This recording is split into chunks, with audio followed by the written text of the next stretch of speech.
Bonjour, moi c'est Mitchell Frith. Je viens d'Halifax, à la Nouvelle-Écosse, au Canada, et je suis heureux d'avoir l'occasion de vous raconter l'histoire de comment Dieu m'a sauvé. On va commencer par la prière. Notre Dieu et notre Père, on te rend grâce ce soir pour ta bonté, pour ta grâce, pour ta miséricorde, et on te rend grâce pour ton Fils unique, notre Seigneur Jésus-Christ, qui est venu dans ce monde et qui a donné sa vie sur la croix du Calvaire pour nos péchés. On pense ce soir à les âmes qui sont égarées, les brebis qui sont perdues, ceux qui ne connaissent pas le Seigneur Jésus comme leur sauveur. Et on prie ce soir que les âmes soient sauvées. On prie au nom du Seigneur Jésus. Amen. Alors, j'aimerais lire deux passages dans les Écritures. On commence avec Romains chapitre 5, verset 6. Romains chapitre 5 et verset 6. Car lorsque nous étions encore sans force, Christ, au temps marqué, est mort pour des impies. L'Évangile selon Luc maintenant, Luc chapitre 15. Luc et chapitre 15. Verset 1. Tous les publicains et les gens de mauvaise vie s'approchaient de Jésus pour l'entendre. Et les pharisiens et les scribes murmuraient, disant, cet homme accueille des gens de mauvaise vie et mange avec eux. Mais il leur dit cette parabole. Quel homme d'entre vous, si il a 100 brebis et qu'il en perd une, ne laisse les 99 autres dans le désert pour aller après celle qui est perdue, jusqu'à ce qu'il la retrouve. Lorsqu'il l'a retrouvée, il la met avec joie sur ses épaules. Et, de retour à la maison, il appelle ses amis et ses voisins et leur dit, réjouissez-vous avec moi, car j'ai retrouvé ma brebis qui était perdue. De même, je vous le dis, il y aura plus de joie dans le ciel pour un seul pécheur qui se répand que pour 99 justes qui n'ont pas besoin de repentance. Alors, d'abord, je veux vous raconter l'histoire de comment Dieu m'a sauvé. Mais en réalité, c'est une histoire qui commence avec Dieu et pas avec moi. Alors, on va commencer de cette manière. Jean, chapitre 3 et 16. Car Dieu a tant aimé le monde, qu'il a donné son Fils unique, afin que quiconque croit en lui ne périsse point, mais qu'il ait la vie éternelle. Dieu est un Dieu d'amour, de puissance, de sagesse. Il connaît tous les détails de ta vie. Il connaît ta pensée. Les cheveux de votre tête sont tout comptés. Il connaît tous tes péchés. Il voit tout. Et encore, il t'aime d'un amour inconditionnel.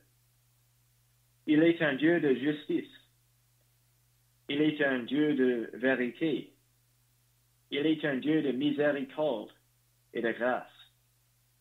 Ça, c'est le Dieu qui a créé l'univers avec sa parole. C'est le Dieu qui a créé le monde. C'est le Dieu qui a créé les étoiles. C'est le Dieu qui a créé toutes les plantes et les animaux qu'on voit. Et bien sûr, le Dieu qui a créé toi et moi. Il est le Dieu qui veut avoir une relation avec les hommes, avec toi et moi. Mais peut-être vous connaissez l'histoire d'Adam et Ève quand le péché est entré dans le monde. On lit dans les Écritures, par un seul homme, le péché est entré dans le monde, et par le péché, la mort. Et qu'ainsi, la mort s'est étendue sur tous les hommes, parce que tous sont péchés. Mais comme on a dit tout à l'heure, Dieu est un Dieu d'amour. Il y a 2000 ans, il a envoyé son Fils dans ce monde de péché. La lumière du monde est venue dans nos ténèbres. Le Père a envoyé le Fils comme sauveur du monde. D'après les prophéties de l'Ancien Testament, le Seigneur Jésus-Christ est né à Bethléem, né d'une vierge, le Fils de Dieu. Il n'a jamais commis un seul péché. Il a servi les gens, il les a enseignés, il les a guéris. Mais son objectif ici, c'était de donner sa vie pour nous sur la croix du Calvaire. Il a souffert pour les péchés, lui juste pour les injustes.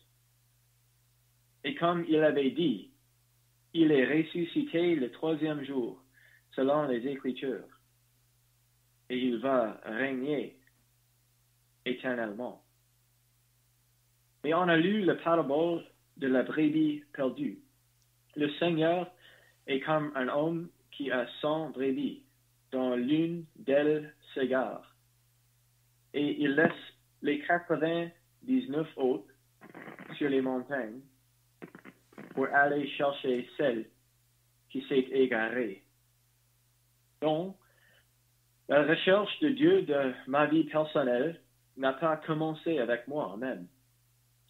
Ce n'était pas entamé par des hommes. La mission de recherche et sauvetage a été lancée par Dieu avant même que je me suis rendu compte de ce que j'étais perdu. 100% gloire à Dieu que je suis sauvé. Je veux souligner quelque chose qu'on a lu dans cette parabole. Le berger a laissé les 99 autres brebis dans le désert pour aller après celle qui était perdue, jusqu'à ce qu'il la retrouve. Et on peut voir l'importance, la valeur d'une seule brebis. Il n'était pas content juste d'avoir 99 autres. Lorsque je vous raconte mon témoignage, je veux souligner que l'Évangile est un message très, très personnel. C'est une affaire entre Dieu et toi. Les autres ne peuvent pas te sauver. Tes propres œuvres ne peuvent pas te sauver. On peut voir que le brebis était complètement incapable d'aider lui-même. Le brebis n'est pas revenu au berger par ses propres efforts. Le Fils de l'homme est venu chercher et sauver ce qui était perdu. Le berger a cherché diligement. Il s'est exposé lui-même au danger d'une certaine façon. Il a subi la haine et le rejet. Il est allé jusqu'à la croix pour donner sa vie pour nous. Dieu m'a sauvé à l'âge de 9 ans. Je n'ai pas une longue histoire à raconter. Je suis né dans l'iniquité, sur le chemin spacieux. J'ai eu le privilège d'entendre la prédication de l'Évangile à un jeune âge, et je savais que la Bible disait que j'étais pécheur devant Dieu. J'ai appris qu'il y a le ciel et l'enfer. J'ai appris qu'il y avait du jugement pour les péchés. J'étais comme la brebis perdue dont on a parlé. J'étais perdu. J'étais malade. J'avais froid. J'étais sans vie. J'étais blessé par le péché. J'étais misérable. Nous étions tous errants comme des brebis. Chacun suivait sa propre voie. J'ai eu la difficulté à avoir confiance en la parole de Dieu. J'essayais de me convaincre de me sauver moi-même par mon propre effort, comme si croire en Dieu était mon propre travail que je devrais réaliser moi-même. Je dois avouer que même à cette heure, j'ai de la misère des fois à me confier complètement en Dieu à tout moment. Mais un matin, quand je me suis réveillé, je réfléchissais à Romains chapitre 5, verset 6, comme nous avons lu. Car lorsque nous étions encore sans force, Christ, au temps marqué, est mort pour des impies. Ce matin-là, je me suis rendu compte que j'étais sans force comme une brebis impuissante et incapable d'aider lui-même. Est-ce que ça c'est vous aujourd'hui? Je me suis rendu compte que j'étais l'impie et sans force, mais que ça c'est exactement la description de la personne pour laquelle Christ est mort. J'ai cru au Seigneur Jésus et j'ai été sauvé. C'est aussi simple que ça. Le bon berger qui donne sa vie pour ses brebis m'a retrouvé. Il m'a mis avec joie sur ses épaules. De retour à la maison, il appelle ses amis et leur dit, « Réjouissez-vous avec moi, car j'ai retrouvé ma brebis qui était perdue. » Encore une fois, ici, on peut comprendre un peu l'immense valeur attribuée à sa brebis. L'homme dit, ma brebis qui était perdue. On ne peut même pas comprendre l'immensité de l'amour de Dieu pour nous, les pécheurs, les brebis perdues. Il y a de la joie dans le ciel pour un seul pécheur qui se répand. J'affirme aujourd'hui que c'est une joie de le connaître. Je ne connais pas tous qui entendent, mais je prie que mon Sauveur sera votre Sauveur aussi. Gloire à Dieu. Grâce soit rendue à Dieu pour son don ineffable. Et maintenant, je veux revenir pour discuter les deux groupes de personnes qui entendaient cette parabole de Jésus. Comme on a dit, c'est un message très, très personnel. Et vous, êtes-vous prêts à rencontrer le Seigneur? Avez-vous de la paix avec Dieu? N'oubliez pas que il y avait deux groupes de personnes qui écoutaient ce jour-là. Il y avait les publicains et les gens de mauvaise vie, et il y avait aussi les pharisiens et les scribes. Les pharisiens et les scribes étaient des hommes très religieux. À l'extérieur, ils avaient l'air très justes et pieux. Ils portaient des vêtements très élégants et ils faisaient pour l'apparence de longues prières. Ils aimaient condamner les autres afin d'avoir une meilleure opinion d'eux-mêmes. Et ça, c'est exactement ce qu'ils faisaient ici. Les pharisiens et les scribes murmuraient, disant, « Cet homme accueille les gens de mauvaise vie et mange avec eux. » Selon les pharisiens et les scribes, ils étaient comme les 99 brebis qui n'étaient pas perdus et qui n'étaient pas en danger. Néanmoins, la réalité était exactement le contraire.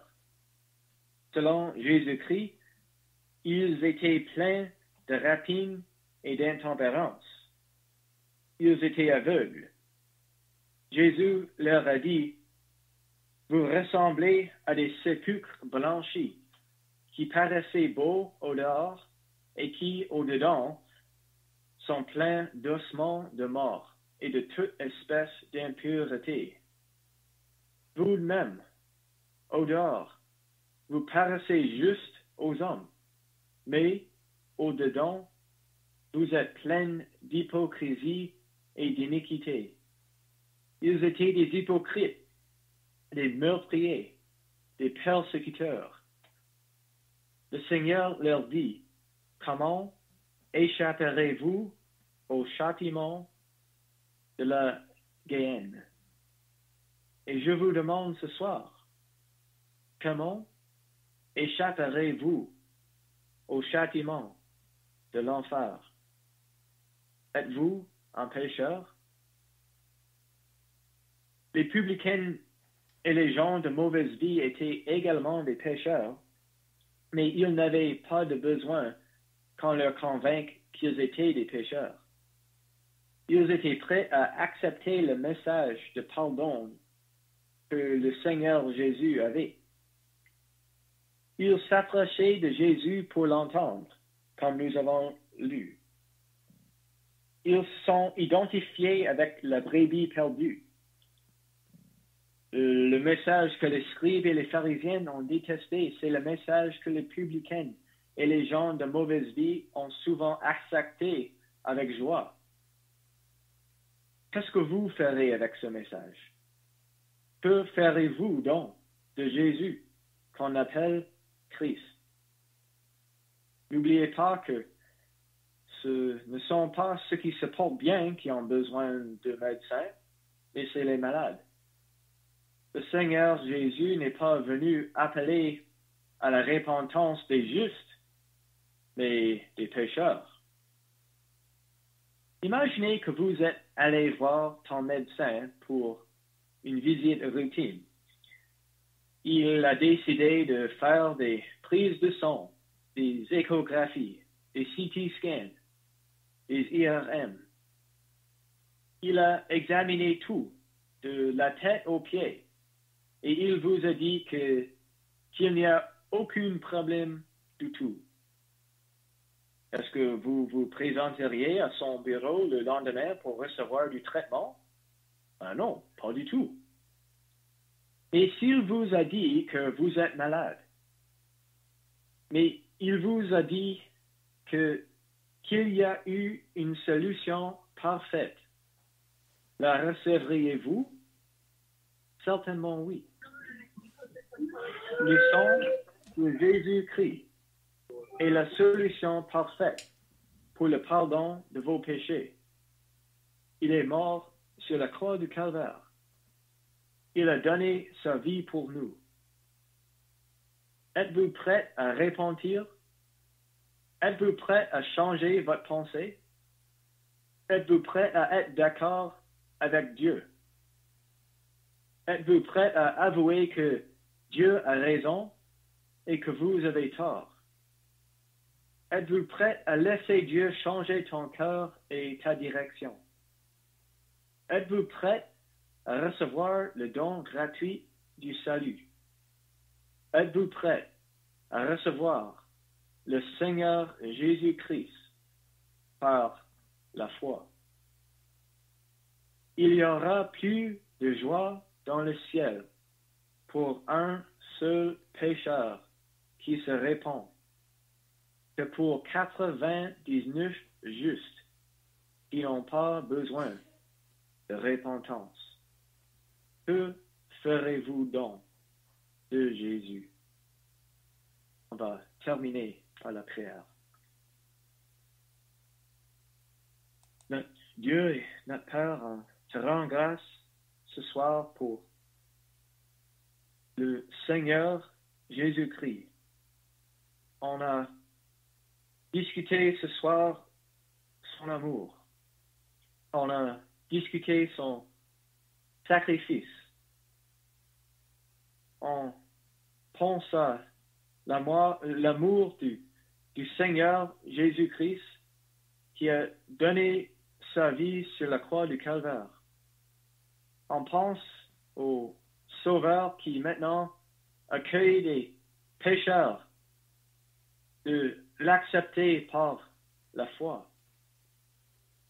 Et on prie ce soir pour les brebis perdues dans leurs péchés